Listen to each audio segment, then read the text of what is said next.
এই গরমেও যেভাবে আরামে ঘুমাবেন, রাতে বিছানায় শুয়েও শান্তি নেই। অস্বস্তি নিয়ে এপাশ ওপাশ করতে হয় অনেকক্ষণ। গ্রীষ্মের দাবদাহে সবারই হাঁসফাঁস দশা। রাতে বিছানায় শুয়েও শান্তি নেই। অস্বস্তি নিয়ে এপাশ ওপাশ করতে হয় অনেকক্ষণ।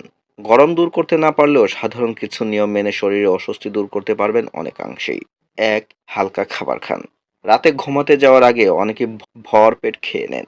সারাদিনে ক্লান্তির শেষে দিনের শেষ খাবারে অনেকেরই লাগাম থাকে না, কিন্তু বিপত্তি বাধে রাতে ঘুমানোর সময়। বিছানায় গা এলিয়ে দিতে ভারী খাবার তৈরি করে অস্বস্তি। ভরপেট খাবার শরীর থেকে বেশি পরিমাণ তাপ উৎপন্ন করে, এতে আরো বেশি গরম লাগে। রাতের খাবার যতটা সম্ভব হালকা রাখার চেষ্টা করুন, এতে ঘুমের পরিমাণ ও মান দুটোরই উন্নতি হবে। দুই, ঘুমানোর অন্তত 2 ঘন্টা আগে খাবার খান। বেশিরভাগ বাঙালি পরিবারের কাছে রাতের খাবার শেষ মানে ঘুমের সূচনা। রাতে খাওয়ার মাধ্যমেই যেন ঘুমের প্রস্তুতি শুরু করেন। হাত ধুয়ে সোজা চলে যান বিছানায়। রাতের খাবার শেষে শরীর ভেতরে থাকা তাপ বাইরে ছেড়ে দেয়, যে কারণে রাতে খাওয়ার অন্তত 2 ঘন্টা পর বিছানায় শুতে যান।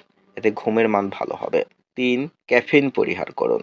গ্রীষ্মকালে ক্যাফিন জাতীয় পদার্থ যেমন চা, কফি, চকোলেট কিংবা কিছু কিছু কোমল পানীয় থেকে যত দূরে থাকা যায় তত ভালো। ক্যাফিন শরীরকে চাঙ্গা রাখতে সাহায্য করে, ফলে রাতে ঘুমিয়ে ঘটে ব্যাঘাত। যদি ক্যাফিন একান্তই খেতে হয় তাহলে সন্ধে 6টার আগে খান, অল্প পরিমাণে খান। চার, প্রচুর পানি পান করুন। রাতের ঘুমে সমস্যা হওয়ার আরেকটি বড় কারণ পানির শূন্যতা। শরীরে পর্যাপ্ত পরিমাণ পানি না থাকলে বা সারাদিনে পানি ঠিক মতো পান না করলে রাতের ঘুমে ব্যাঘাত ঘটতে পারে। তাই বলে আবার কোমল পানীয় বা চিনি জাতীয় পানি পান করবেন না যেন। এতে হিতে বিপরীত হয়ে রক্তে চিনির পরিমাণ বেড়ে যেতে পারে, যার প্রভাব পড়তে পারে ঘুমে। পাঁচ, ঘুমাতে সাহায্য করে এমন খাবার খান। কিছু কিছু খাদ্য রয়েছে যা প্রচুর পরিমাণ মেলাটোনিন হরমোন নিঃসরণ করে, যেমন কলা, চেরি, কিউ, আমন্ড বা কাঠবাদাম।